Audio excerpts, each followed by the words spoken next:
예, 지금 추천해 드린 물건 정도면, 예, 입찰하셔도 돼요. 예, 수익적인 부분도 아주 괜찮습니다.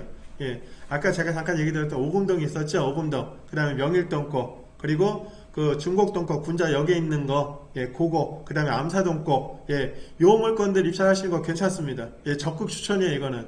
분명히 수익이 남는 물건들입니다.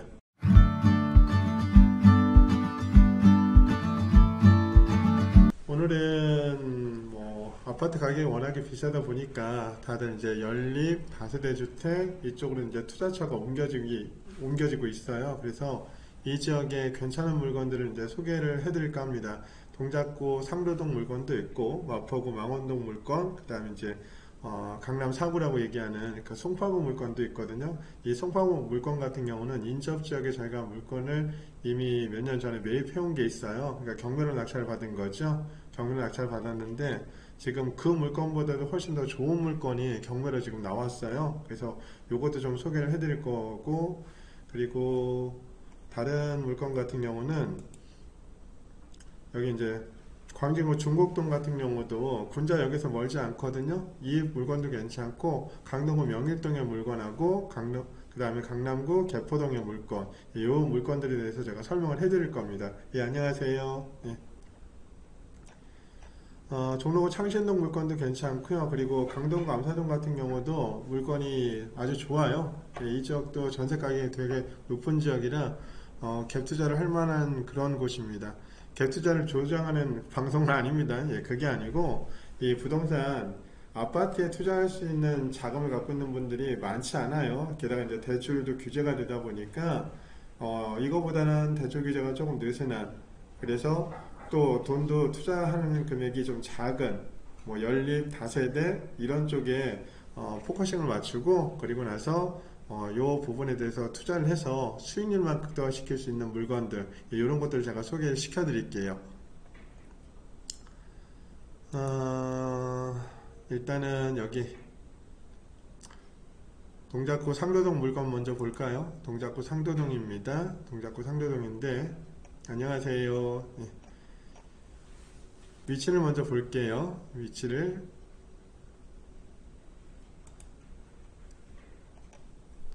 여기 보시면 신대방 삼거리역하고, 그리고 여기 장생배기역 딱 중간 정도에 있어요. 예, 도로도 괜찮아요. 도로 사정도. 그리고 사진을 잠깐 보면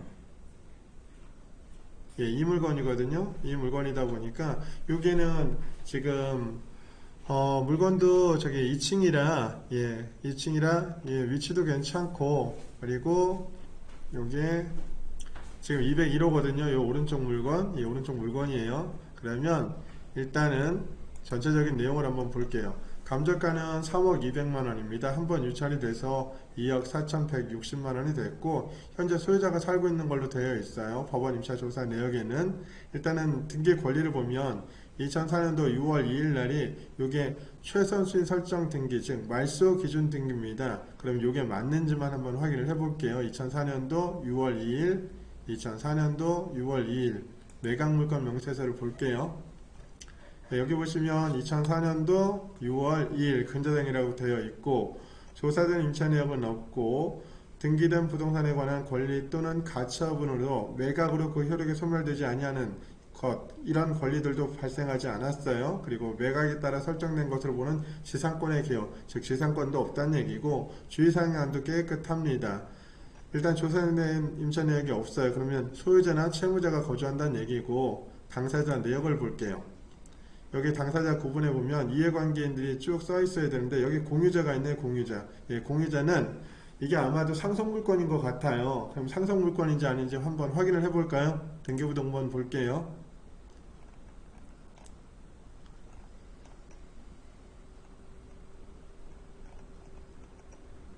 여기 소유권 이전이 됐네요. 보시면 여기 상속이라고 되어 있어요. 그죠? 상속. 지분이 9분의 3, 9분의 2, 9분의 2. 그 다음에 여기 밑에도 9분의 2 이렇게 되어 있네요. 그러니까 아마도 부인하고 자녀분들한테 상속이 된 물건인 거예요. 그러면 현황 조사서를 한번 볼게요. 예, 채무자 가로 열고 소유자가 점유하고 있다고 되어 있고요. 문건 접수 내역에서 이 송달 내역을 보도록 할게요. 만약에 이해관계인 중에 임차인이 있다고 하면 반드시 임차인한테 경매 사실이 진행된다는 통지를 해줘야 돼요. 여기 송달 내역을 쭉 보시면 임차인에 대한 내용 기재는 전혀 없어요. 즉 해당 부동산은 소유자 겸 채무자가 산다는 얘기입니다. 그러면 이 물건은 권리분석이 아주 간단하게 끝날 수 있는 물건이라는 얘기잖아요. 지금 전세가격이나 기타 이런 게 안 나와 있더라고요. 근데 저희가 현황조사를 가서 해봤어요. 해봤더니 전세가격은 대략 한 2억 2천에서 2억 한 3천 정도 이 사이가 나와요. 그러면 입찰가격을 한 2억 6, 7천, 한 6천 정도나 7천 정도에 써서 낙찰 받게 되면 전세 놓으면 한 3, 4천 갖고 살 수 있는 물건이란 얘기예요. 그리고 장생배기 역도 옆에서 저기 멀지 않고, 그러니까 이 물건은 그냥 장기 투자, 그리고 대지 지분도 9.5평 정도 나오고 전용 면적도 19평 정도가 나와서 그냥 방 3칸이고 3식구 살기에는 괜찮은 물건입니다. 그러니까 이것도 입찰 한번 생각을 해 보시고요. 망원동으로 갈까요? 망원동에 보시면 일단은 위치를 먼저 볼게요. 네, 한강변이 보이는 곳인데 물론 다세대 주택이니까 게다가 1층이니까 한강이 보이진 않아요. 그런데 이 지역이 하나, 둘, 세 개 블럭, 이렇게 세 개 블럭이 이 마포에서 가격이 굉장히 비싼 지역 중에 한 곳이에요. 저희가 실제로 요 성산 초등학교 쪽에 저희 코너 쪽에 저희가 낙찰받은 물건이 있거든요. 낙찰받은 물건이 있는데 그게 대지 지분은 8평, 전용 면적은 13.5평이었는데 감정가 2억 5천이었는데 저희가 2억 2,800인가 2억 3천인가 낙찰을 받았고 전세를 2억 5천에 놨어요. 그러니까 투자된 금액이 전혀 없는 거죠. 지금 이 물건도 위치는 굉장히 좋아요. 감정가는 2억 4,500이고 한번 유찰이 돼서 1억 9,600까지 빠졌습니다. 법원 임차조사 내역을 봤더니 소유자가 점유를 하고 있다는데 여기 보시면 근저당권자가 2006년도 9월 2일 날이고 지적전에 전입세대 조사를 봤더니 95년도에 문땡땡이라는 분이 세대주로 전입신고를 하셨어요. 그러면 형식상으로 봤을 때는 이분이 대항력이 있는 것처럼 보이는데 중요한 건 매각 물건 명세서를 보셔야 돼요. 이 매각 물건 명세서에 보시면 최선실 설정 가로 열고 등기입니다. 2016년도 9월 2일 근저당 설정이 되어 있다고 써 있고 조사된 임차 내역이 기록이 없네요.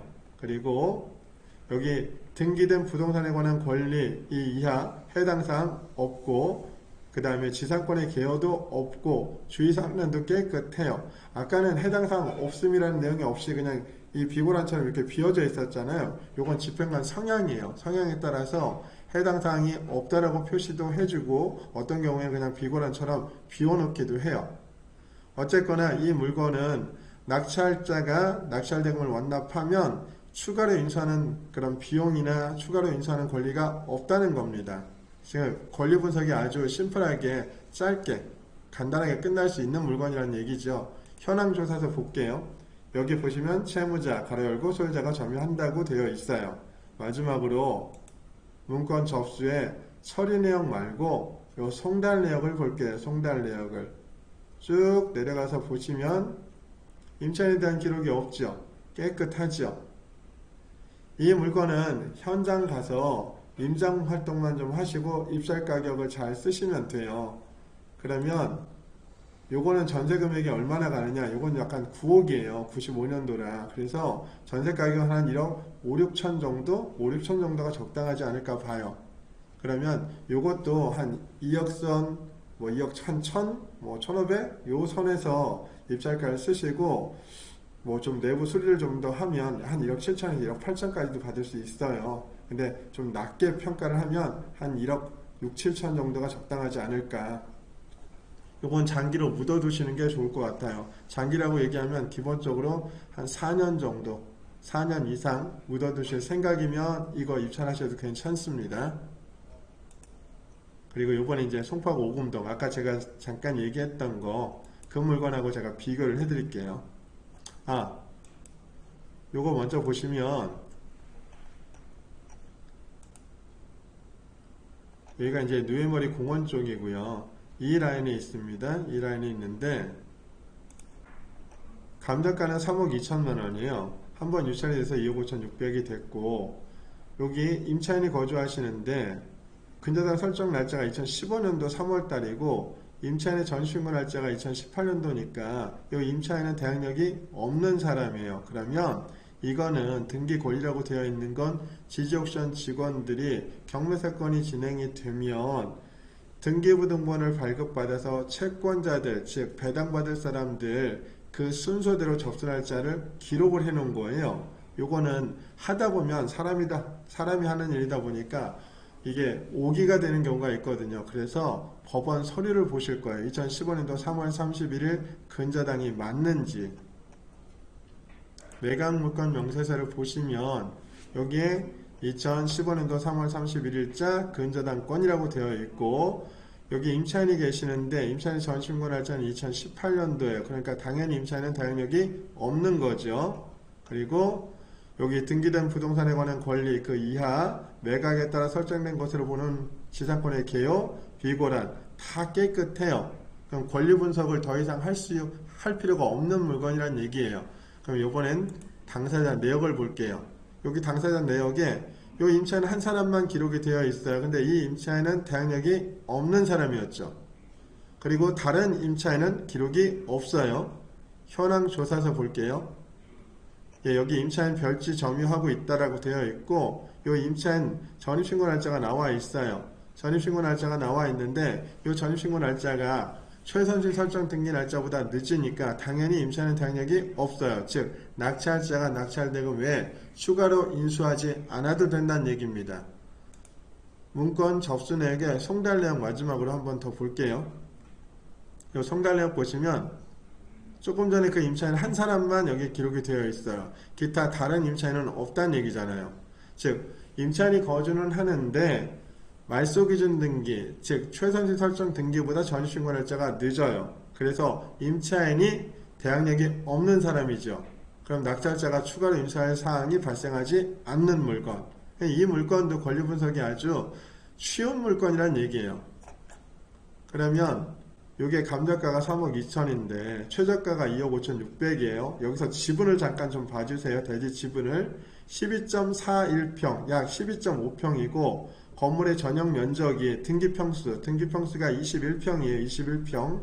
감정가는 3억 2천인데 최저 매각 금액이 2억 5천6백. 여기 전세가가 얼마일까요? 전세가가. 제가 이 물건하고 하나 비교를 해드릴게요. 전세가가 2억 7천이 넘어요. 이 물건하고 비교해 드릴 물건이 하나 있는데 사건 번호는 2015 10459번이에요. 예, 이거 저희가 낙찰받은 물건이에요. 조금 전에 그 진양빌리지는 여기 물건이에요. 이거예요. 이거 누에머리 공원 옆에 있는 거 이거고, 저희가 낙찰받은 물건은 이거예요. 이건데 감정가 2억 1200만원이에요. 그걸 저희가 2억 1759만원, 약 559만원을 더 써서 낙찰을 받았잖아요. 언제? 2016년도 10월 달에. 그리고 낙찰 대금은 12월 6일 날 납부했어요. 이게 4년 전 얘기예요. 12월 6일 날 납부를 했는데 약 2억 2천 주고 샀다는 얘기예요. 취득세까지 포함해서. 그런데 딱 2달 뒤에 2억 7천에 전세 계약을 했어요. 2억 7천에. 그런데 대지 지분 잠깐 볼까요? 9.22평. 조금 전에 제가 그 진양 빌리지 같은 경우는 12.41평이었어요.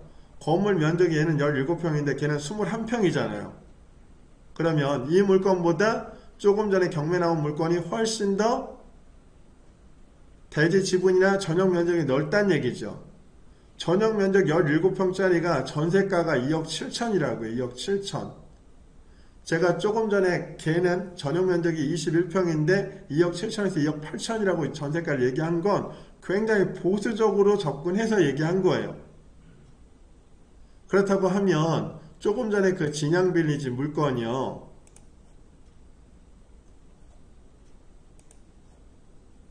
요거 진양빌리지 물건이요. 요게 전세가가 최소 2억 7천 이상이란 얘기예요. 2억 7천 이상. 그러면 이 물건 같은 경우도 3억 원대 이하, 한 2억 9천대, 2억 9천 이하에서 입찰가를 사서 낙찰을 받으면 2억 한 7천에서 8천 정도는 전세를 놓을 수 있는 물건. 게다가 조금 전에 제가 낙찰받은 물건, 그거보다도 대지 지분하고 전용 면적이 더 넓잖아요. 그러면 이런 물건들 같은 경우는 내가 사서 전세로 놓고도 충분히 수익이 날 수 있는 물건. 그러니까 투자되는 금액이 적다는 얘기죠. 그래서 이 물건도 괜찮고요. 광진구 중곡동으로 갈게요. 중곡동. 중곡동으로 가면 위치를 먼저 보여드리겠습니다. 여기에 군자역 있죠? 군자역. 군자역이 바로 옆에 있어요. 예. 이게 거리상으로 보면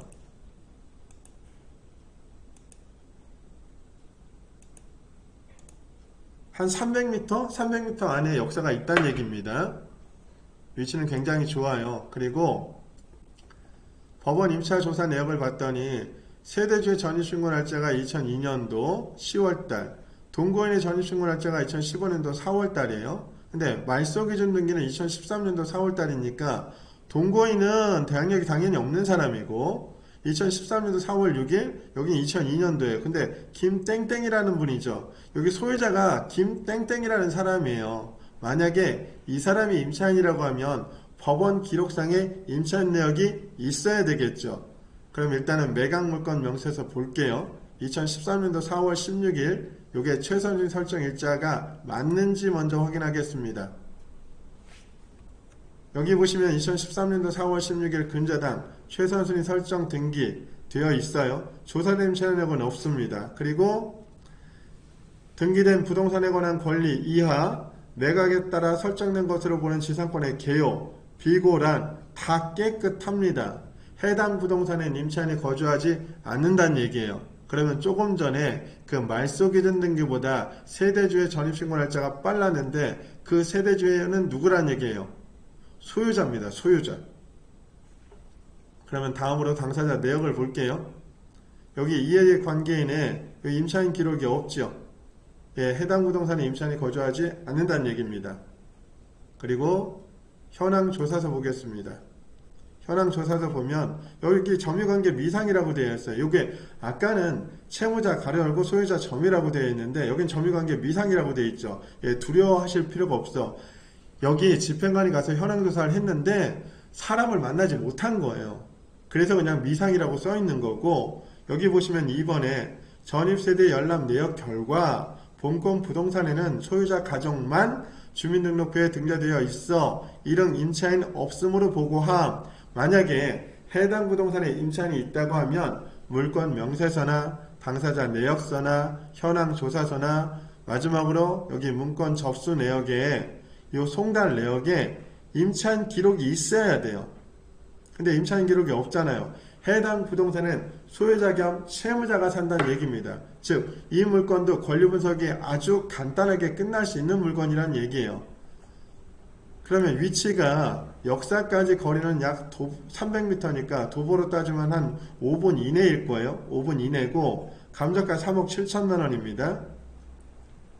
한 번 유찰해서 2억 9,600이에요. 전용 면적이 약 24평이고 대지 지분이 11평이에요. 11평. 그러면 359.3제곱미터분에 37제곱미터. 이게 자기 거란 얘기인데 진짜로 자기 건지 아닌지 등기부등본을 봐야 되죠. 등기부등본을 한번 볼게요. 여기 보시면 대지권의 목적인 토지의 표시라고 되어 있습니다. 즉 건물이 깔고 앉아있는 대지의 면적이에요. 359.3제곱미터. 거기에 요 502호의 대지권 비율을 볼 겁니다. 대지권 비율을 보면 359.3분의 37.011제곱미터니까 이 지지옵션에 나와 있는 기록이 맞는 거죠. 간혹 요 대지권의 표시와 대지권 비율의 표시가 다른 경우가 있어요. 특히 재개발지역 같은 경우는. 그러면 내 정확한 대지 지분을 알기 위해서는 반드시 등기부 등본하고 토지 대장을 열람해서 확인하셔야 돼요.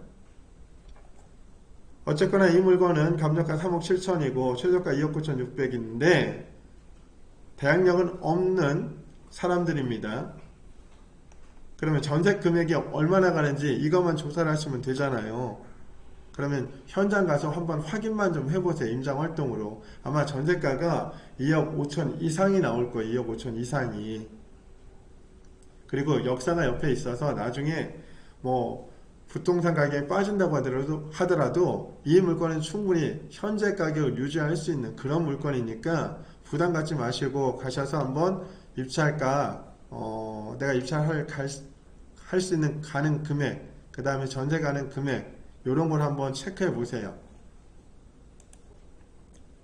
그리고 이번엔 명일동으로 갈게요. 명일동.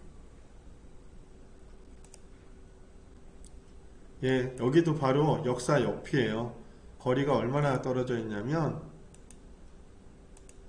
얘는 뭐 110m 걸어서 2분 이내, 도보로 2분 이내입니다. 2분 이내고 여기 보시면 등기 권리, 예, 한국주택금융공사 여기 2017년도 11월 1일 11월 1일이에요 11월 1일. 그리고 여기 소유권도 뭐 김땡땡 외 3인 이것도 아마도, 예, 상속물건이 아닌가 싶어요. 그러면 말소기준 등기, 소위 말하는 최선수요 설정 등기는 2017년도 11월 1일 지지옥전이나 법원 임차조사 내역을 봤더니 전입세대가 없는 걸로 나와 있어요. 없는 걸로. 그러면 매각물건 명세서를 한 번만 볼게요. 매각물건 명세서 보시면 여기 2017년도 11월 1일 근저당권 설정되어 있고 조사전 임차 내역이 없고 요 등기된 부동산에 관한 권리 이하 매각에 따라 설정된 것으로 보는 지상권의 개요 비고란도 깨끗합니다. 그러면 더 이상 권리 분석할 게 없다는 얘기예요. 그래도 당사자 내역 정도는 한 번 더 봐주셔야 되겠죠. 당사자 내역 보시면 여기 임차인에 대한 기록이 전혀 없어요. 임차인에 대한 기록이 전혀 없고 여기 망 땡땡땡 이렇게 되어 있는 거 보니까 조금 전에 얘기해 드린 것처럼 상속물건이에요. 상속물건. 그리고 현황 조사서 볼게요. 예, 여기도 역시, 예, 미상이라고 되어 있는데 등기부상, 예, 여기에 상속인 외에 다른 임차조사는 없어요. 문건 접수 내역 보겠습니다. 접수 내역에 임차인이 있는지. 예, 송달 내역에도 임차인이 없습니다. 없어요. 감정가는 3억 3천만 원입니다. 3억 3천, 최저가 2억 6천 4백, 한 번 유찰된 거죠. 그리고 대지지분은 10평, 건물은 22평, 방은 3칸, 화장실은 2칸. 그리고 건물 컨디션을 잠깐 볼까요? 컨디션 보면, 예, 나쁘지 않아요. 상태도 괜찮고, 그리고, 예, 여기 내부 구조도입니다. 왼쪽부터 1호, 오른쪽에 2호, 계단 올라가서 왼쪽부터 1호입니다. 여기 302호인데, 여기가 이제 현관이고, 방은 3칸, 여기 안방 화장실 하나 있고, 외곽에 또 화장실 하나 여기 또 있네요. 예, 방 3칸 화장실 2개. 임차 놓기도 좋고, 실거주하기도 괜찮아요. 그리고 구조도 나쁘지 않습니다. 가격대는 3억 3천 감정가 나왔는데 여기가 매매 금액이 3억 3천에서 3억 5천 사이가 나와요 실제. 그래서 이 물건도 입찰가를 한 3억 원 이하에서 뭐 낙찰을 받는다고 하면 그러면 전세 놓는 것도 한 2억 6천 7천 이렇게 나가거든요. 그러면 잘만 하면 이게 무피 투자도 가능해요. 혹은 무피 투자까지는 좀 안되겠다. 무피 투자까지는 안되고 한 3천 4천 정도 요 정도만 투자가 돼도 충분히 수익이 날 수 있는 물건. 예, 요것도 현장 가서 가격을 한번 조사를 해 보세요. 조사를 해 보시고 여기 이제 개포동으로 가볼까요? 개포동으로. 강남구 물건이 잘 안 나오는데 어떻게 개포동 물건이 나왔더라고요. 위치는 괜찮습니다. 양재천 바로 옆에 있고, 예, 위치는 괜찮고, 근저당이네요. 2017년도 7월 21일. 요게 말소기준 등기인데, 여기도 보시면 전입세대가 없다라고 되어 있어요. 없다. 예, 소유자가 살고 있겠죠. 당연히. 매각물건 명세서 보겠습니다. 최선희 설정일자는 2017년도 7월 21일 근저당권 잘 써놨고요. 조사된 임차 내역은 없고, 예, 등기된 부동산에 관한 권리나 그 다음에 지상권의 개요나 비고란도 깨끗합니다. 당사자 내역을 볼게요. 당사자 구분에도 이해관계인 아닌데 여기에 임차인은 기록이 없네요. 현황조사서, 목적물에 대하여 현황조사차 방문하였으나 폐문 부재로 소유자 및 점자를 만나지 못했고 전입세대 열람 내역에 의하면 해당 주소에 전입세대가 없다라고 되어 있습니다. 그러니까 권리분석에 상대방이 없다는 얘기예요. 문건 접수 내역에 송달 내역 보겠습니다. 이해관계인 이 중에 임차인 기록은 없네요. 감정가는 5억 3,300만원이고 한번 유찰돼서 4억 2,640이 됐네요. 대지지분은 10평, 건물은 21평. 얘도 역시 명일동 거 다세대처럼 방은 3칸, 화장실은 2개. 5층 중에 3층이니까 나쁘지 않아요. 괜찮습니다. 그리고 내부 구조도 볼까요?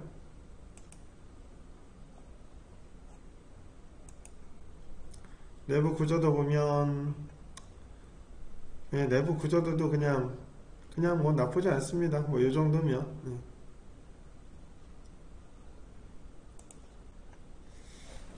요거는 글쎄요. 저는 만약에 입찰가 쓴다고 하면 이게 좀 다세대 주택이지만 가격대 좀 부담이 있잖아요. 그래서 저라면 한 4억 6천이나 7천 정도 고선에서 한번 입찰가 써보겠습니다. 예. 뭐 5억을 넘기는 건 뭐 좋은 방법은 아닌 것 같고, 한 4억 한 6, 7천 정도가 적당한 금액으로 보입니다. 그리고 암사동으로 가겠습니다. 암사동. 요 암사동 가시면 지도 먼저 볼게요. 여기가 이제 명일역입니다. 명일역이 있고, 그리고 요 동네가 되게 비싼 동네예요. 그 전세도 참 잘 나가는 동네입니다.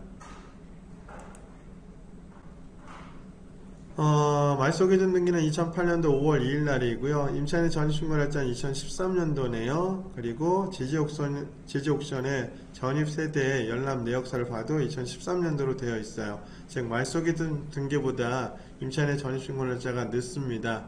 임차인은 대항력이 없는 사람이에요. 그럼 매각물건 명세서를 보겠습니다. 요 매각물건 명세서에 보시면 2008년도 5월 2일 근저당권이 설정되어 있고, 임차인 현황조사는 집행관이 하는 거고 권리신고는 임차인이 직접 하는 겁니다. 전입신고 날짜가 2013년도 5월달입니다. 5월달 2013년도 5월달. 제시외 건물이 있네요. 5층 소재 제시외 건물. 여기 이제 경매사건을 진행하다 보면 제시외 건물이 있고 입찰외 건물이 있어요. 제시외 건물은 감정평가서 상에 이 감정평가 금액이 같이 기록이 되어 있습니다. 그러면 이 제시외 건물은 낙찰자 거라는 얘기고, 입찰외 건물은 감정평가서에 감정평가 금액이 기록되어 있지 않습니다. 그 입찰외 물건은 낙찰자 소유가 아니라는 얘기입니다. 그러면 내 땅을 침범해서 뭐 컨테이너 박스나 아니면 뭐 건물이 일부 들어왔다든지 이랬을 가능성이 있다는 얘기예요. 입찰외라고 되어 있는 건. 당사자 내역을 볼게요. 여기 임차인이 있는데 대항력이 없는 사람입니다. 현황조사서 보겠습니다. 여기 현황조사서 보면 여기 임차인이 있는데 전입신고 날짜가 말소기준 등기 날짜 아까 2008년도보다 늦습니다. 대항력은 없어요.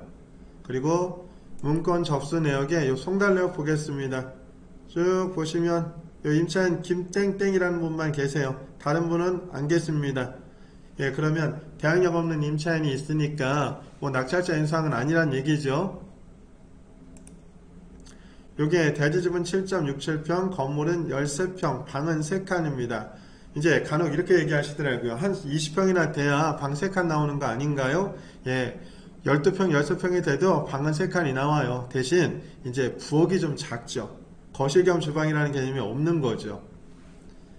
여기 보시면 2013년도에 이미 전세가가 1억 6천이었어요. 1억 6천. 그러면 지금은 전세가가 얼마나 갈까요? 이거 1억 한 8천에서 한 1억 9천? 많게는 2억도 보거든요. 그러면 요 감정평가 금액이 좀 낮게 잡혔을 가능성도 있어요.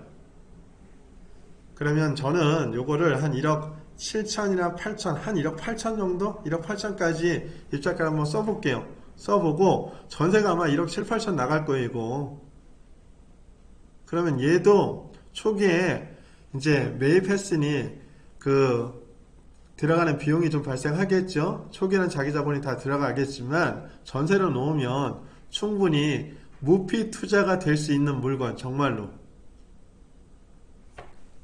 예, 이런 것들 입찰하셔도 괜찮아요. 역사도 가깝고 또 학교도 옆에 있고, 그리고 요즘에는 아파트가 워낙에 비싸잖아요. 워낙에 비싸고 그러다 보니까 연립 다세대, 아파트의 대체 주거 상품이라고 생각하는 연립 다세대, 이런 쪽으로 투자금들이 모여요. 그리고 실제 아파트가 전세 가격이 높아지는 것처럼 연립 다세대도 전세 가격이 높아지고 있거든요. 지금 현재 상태에서. 그러면 이런 것들은 내가 미리 선점해서 낙찰로를 받아두고, 그리고 전세를 놓기만 해도 충분히 투자금이 돌아 나올 수 있는 그런 구조를 만들 수 있어요.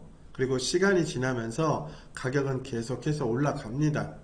향후 한 6, 7년 정도는 주택가격이 계속 오를 거예요.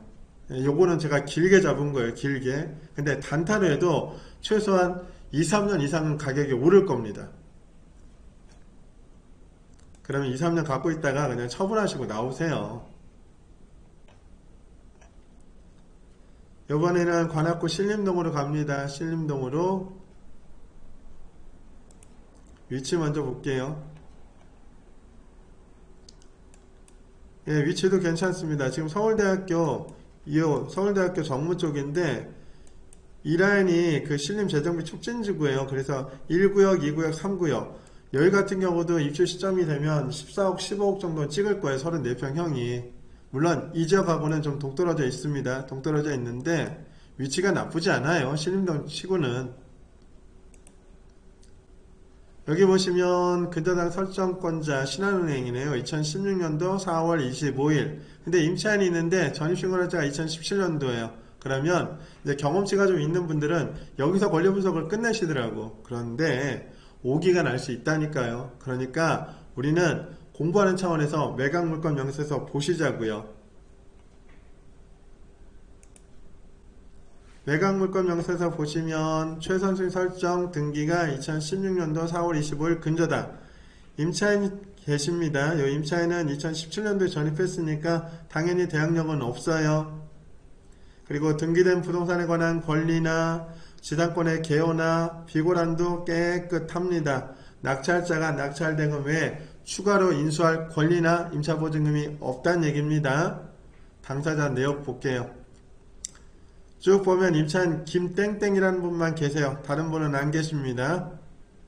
현황 조사서 보겠습니다. 임차인 별지 점유하고 계시는데, 여기 임차인 계시는데 전입신고 날짜가 최선수익 설정 등기 날짜보다 늦습니다. 대항력 없습니다. 그리고 보증금은 이분은 아까 1억이라고 여기 매각물건 명세서에 기록이 되어 있더라고요. 1억. 문건 접수 내역에 송달 내역 보겠습니다. 송달 내역 쭉 보시면 여기 임차인 김땡땡만 있어요. 김땡땡만. 다른 임차인 없다는 얘기죠. 즉 낙찰로 추가로 인수할 권리는 발생하지 않습니다. 그러면 감정가 볼게요. 감정가 2억 8,200 한번 유찰돼서 2억 2,560만원 됐습니다. 2억 2,560만원. 이 사람이 아까 매각 물건 명세서에 보증금이 1억이라 그랬죠. 그런데 여기에 근저당이 1억 9,200 잡혀있고 여기 1억에 들어왔다는 얘기는 이 물건이 최소한 2억 8, 9천, 이 감정가 이상으로는 팔 수 있는 물건이란 얘기예요. 대지지분도 10평이 넘고 전용 면적도 18평이나 되니까 가격대도 괜찮고, 게다가 대지지분이나 건물 전용 면적도 괜찮아요. 실거주자들이 거주할 수 있는 곳이란 얘기예요. 그러면 전세가가 얼마나 나가는지만 요거 체크하시면 됩니다. 전세가가 아마도 2억 한 3, 4천 이상 나갈 거예요. 얘도. 지금 다른 거 한번 볼까요? 다른 내용이 있는지. 다른 내용은 없네요. 예. 이것도 현장 가서 가격 조사만 좀 하고 입찰해 보시는 거 괜찮습니다. 요번에 성내동은 좀 가격이 비싸요. 이거 하느니 아까 그 구분다리 옆에 있던 거 있죠? 옆에 있던 그 다세대 주택이요. 예, 걔를 사시는 게 훨씬 더 나을 것 같아. 가격 측면에서 봤을 때도. 그리고 아파트 하나 볼까요? 아파트. 김포 장기동고 한번 보겠습니다. 장기동고. 그러면 요 운양동 물건 한번 볼게요. 운양동 물건. 아직 조정 대상 지역으로 묶이지 않았습니다. 여기 보시면 중소기업은행입니다. 중소기업은행 2015년도 5월달. 요게 이제 최선희 설정 등기 날짜고요. 전입세대는 없습니다. 예, 매각물건 명세서 확인할게요. 매각물건 명세서 봤더니 2015년도 5월 8일 조사된 임차 내역은 없고, 예, 등기된 부동산에 관한 권리 또는 가처분으로 매각으로 그 효력이 소멸되지 아니하는 권리는 없습니다. 매각에 따라 설정된 것으로 보는 지상권의 개요도 없고 비고란도 깨끗합니다. 당사자 내역 볼게요. 예, 당사자 구분에 임차인 없습니다. 현황 조사서 보겠습니다. 예, 현황 조사서에도 임차인에 대한 기록은 없습니다. 문건 접수에 송달내역 가겠습니다. 송달내역 쭉 보시면 예, 임차인 기록이 없습니다. 감정평가 금액이 4억 4,100이고 한번 유찰돼서 30% 빠져서 3억 870이 됐습니다. 16층에 7층입니다. 7층. 뭐 7층이면 괜찮아요. 나쁘지 않습니다. 2020년도 5월달에 지지난달이죠. 네, 5월달에 4층이 거래된 게 4억 500에 거래가 됐네요. 4억 500에 거래가 됐고 지금 현재 평균가는 4억 7,500. 이건 KB 시세입니다. KB 시세. 이게 현 시세를 반영하는 건 아닙니다. 이건 KB 대출 그 계산할 때 쓰는 시세예요. 그러면 현장 가서 요 가격대는 조사를 해보셔야 된다는 얘기예요. 그러면 아마도 가격대는 4억 한 2천에서 4억 한 4천 사이가 나올 겁니다. 그러면 요것도 실수요자 입장에서는 접근해서 그냥 사시기에는 괜찮아요. 다시 한번 사시기에는. 위치 볼까요?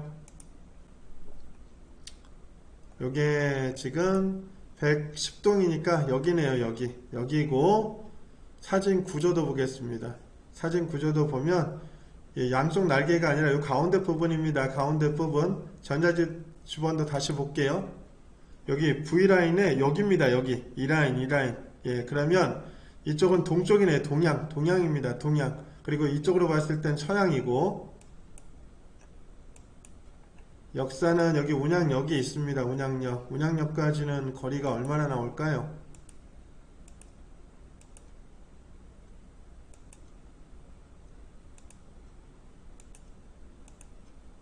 운양역까지는 한 1km? 한 900m 정도 되네요. 그럼 걸어서 한 10분 내외 10분 정도? 한 10분? 10분? 15분? 뭐 요 사이입니다. 그냥 운동삼아 걸으세요. 괜찮아요.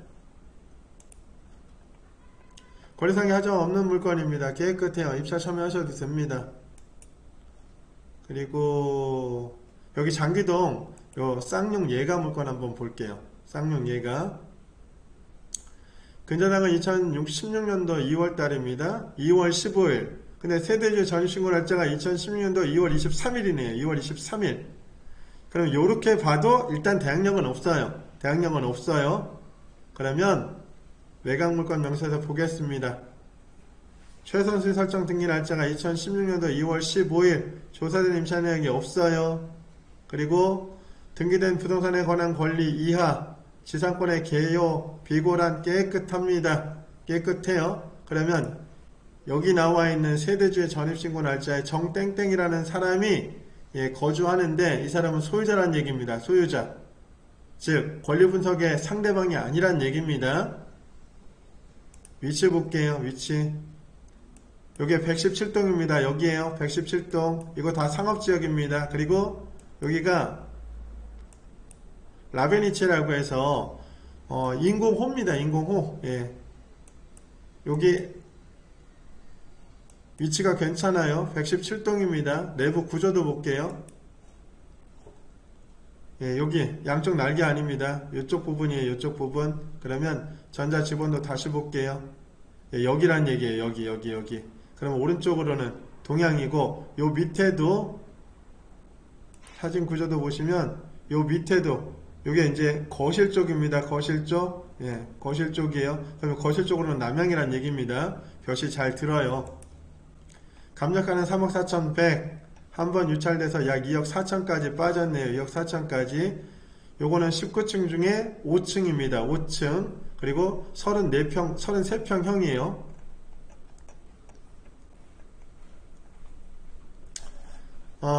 지난달에 거래된 게 9층이 3억 9백에 거래가 됐네요. 3억 9백에. 전세가는 대략 한 2억 5천 정도 나옵니다. 2억 5천 정도. 2억 5천 정도 나오니까 요것도 입찰가 한 2억 6, 7천 정도 써서 되면 좋고 안 되면 말고. 예, 어차피 물건이 계속 나옵니다. 요거 한번 더 보시고요. 그 다음에 요 고촌으로 갈게요. 고촌으로.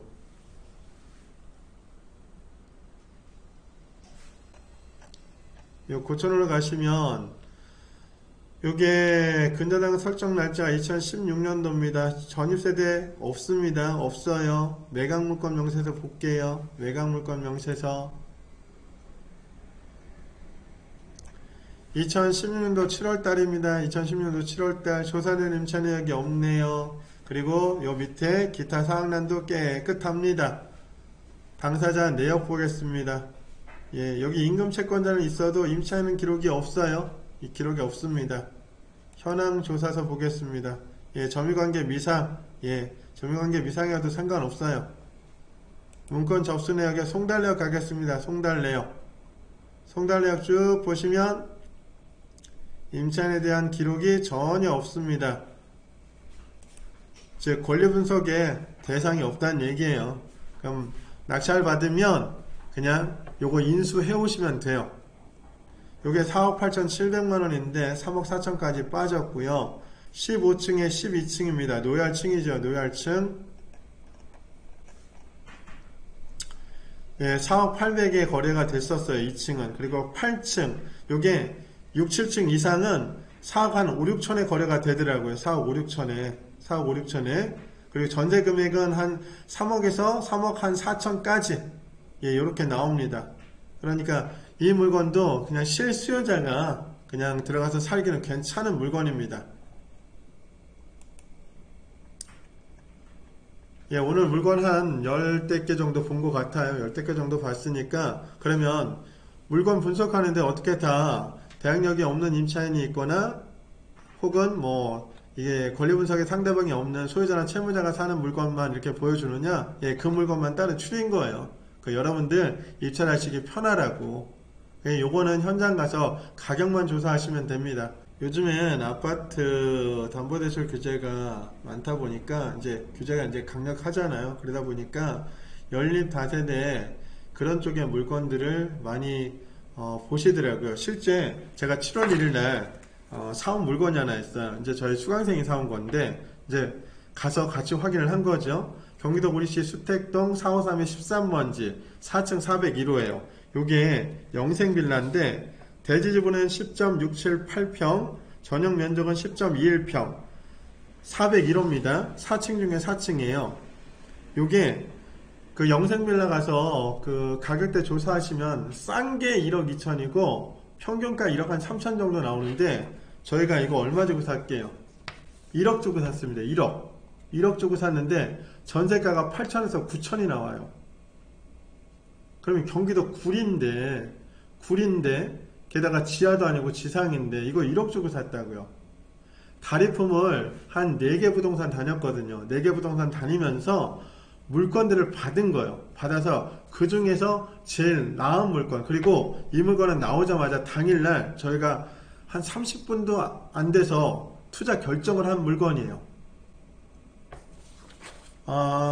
잠시만요. 대지권 미등기에 대해서 궁금하시다고요? 예, 대지권 미등기인데 간혹 제가 물건 하나 보여드릴게요.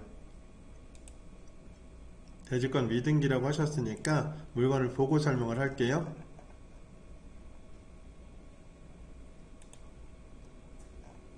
아마 한 4번째쯤 있을 것 같아요. 4번째쯤에 대지권 미등기에 대한 거. 잠시만요. 내가 길로 봐야 됩니다. 대지권 미등기에 대한 거.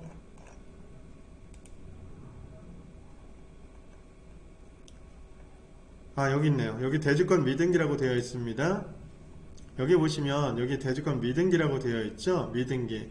이 대지권 미등기인데, 대지권 미등기는 이 감정평가서를 보셔야 돼요. 감정평가서에. 이 감정평가서에 보시면 중간 정도 나옵니다. 중간 정도. 이 감정평가서 볼게요. 감정평가서 중간 정도에 보면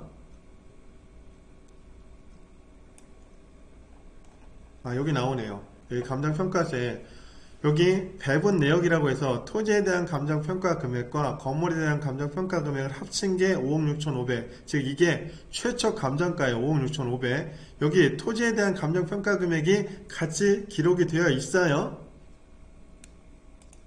같이 기록이 되어 있는데 여기 대지권 미등기라고 되어 있죠. 이게 무슨 얘기냐면 토지 건물을 내가 소유권을 취득하는 데는 문제가 전혀 없어요. 그냥 대지권에 대해서 등기만 하지 않은 것 뿐이에요. 요거는 건설사 사정에 의해서 혹은 임차인 그 소유자 사정에 의해서 대지권 등기를 안 해왔다는 얘기예요. 안 해왔는데 중요한 부분이 뭐냐면 매각물권 명세서 비고란에 주의사항란에 이런 내용이 기재가 되어 있어요.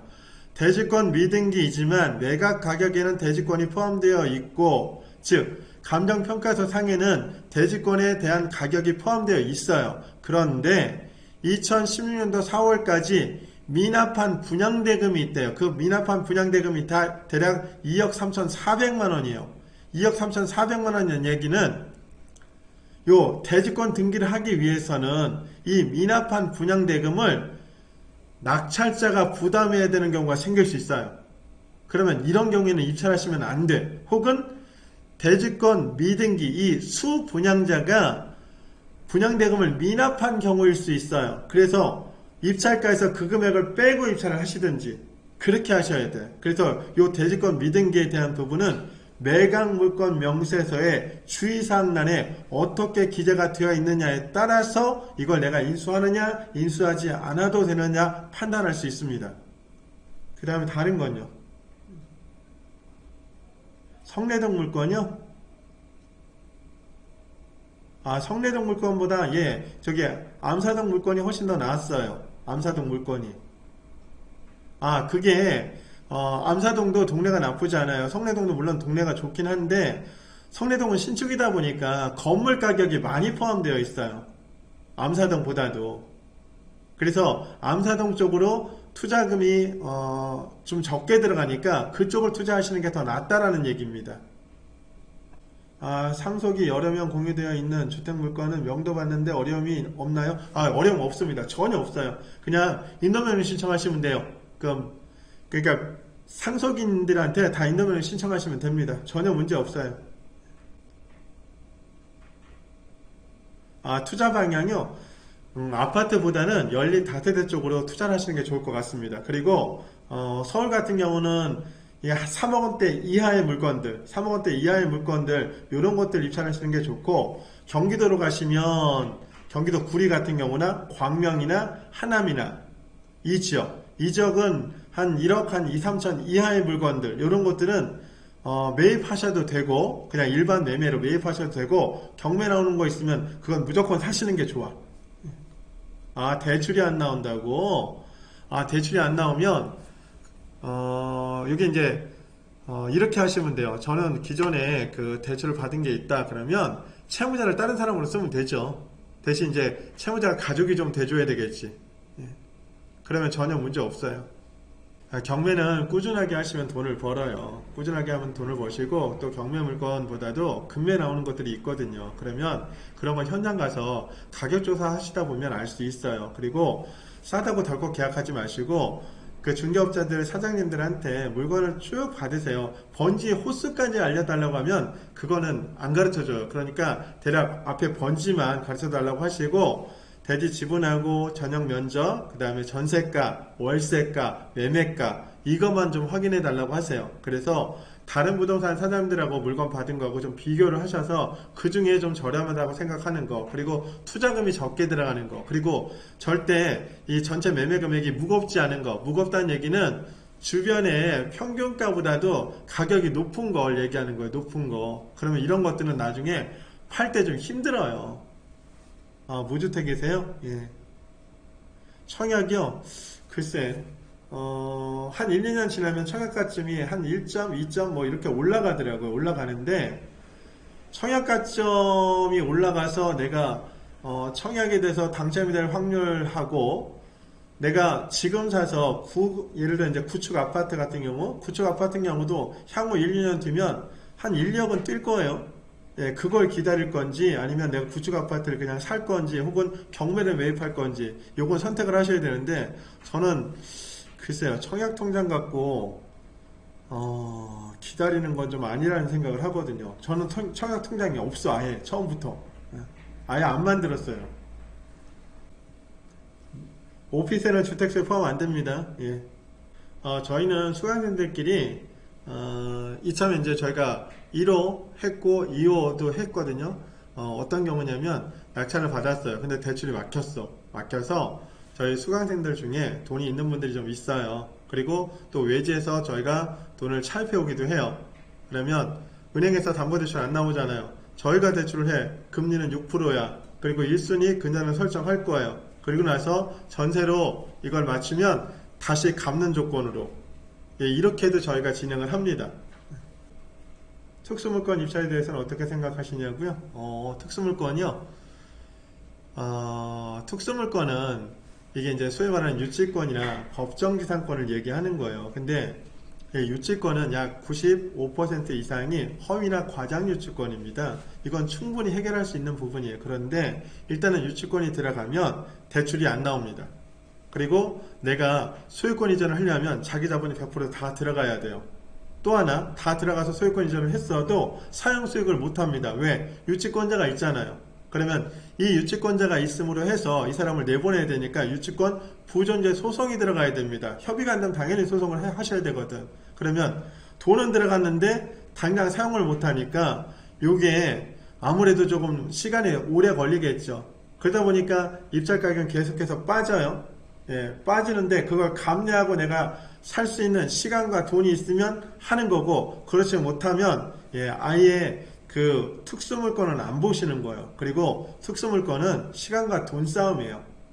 시간과 돈이 있다 그러면 하셔도 좋아. 근데 그게 아니면 하시면 안 돼. 특수물건에 대한 것도 제가 중간중간에 한번 설명을 해드릴게요. 설명을 해드릴 테니까 그때 한번 보세요. 그리고 혹시 본인이 봤던 물건들이 있는데 이 물건들에 대해서 권리 분석이 필요하다 그러면 이 채팅창에 올려주세요. 그럼 제가 보고 여기서 바로 띄워가지고 확인을 해볼게요. 입찰해도 되는 물건인지, 권리상의 하자는 없는 물건인지, 이런 것들, 그리고 투자 가치가 있는 지역인지 이런 거 봐드리겠습니다. 저희가 오늘 이제 세 번째 시간이거든요. 시간이 지나면서 저도 좀 익숙해지고 카메라 보는 거 아직까지 좀 굉장히 서툴러요. 서툰데 시간이 지나면 좀 나아지겠죠. 그리고 여러분 채팅창 보는 것도 아직은 제가 좀 서툴러요. 근데 채팅창도 이제 좀 보고 거기에 대한 답변도 제가 쭉 해드리고 할게요. 네, 감사합니다. 고생하셨습니다.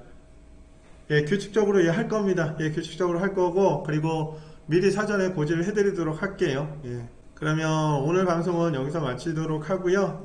오늘 편안한 주말 보내시고, 항상 건강하시고요. 감사합니다. 방송 지켜봐 주셔서 고맙고 감사합니다.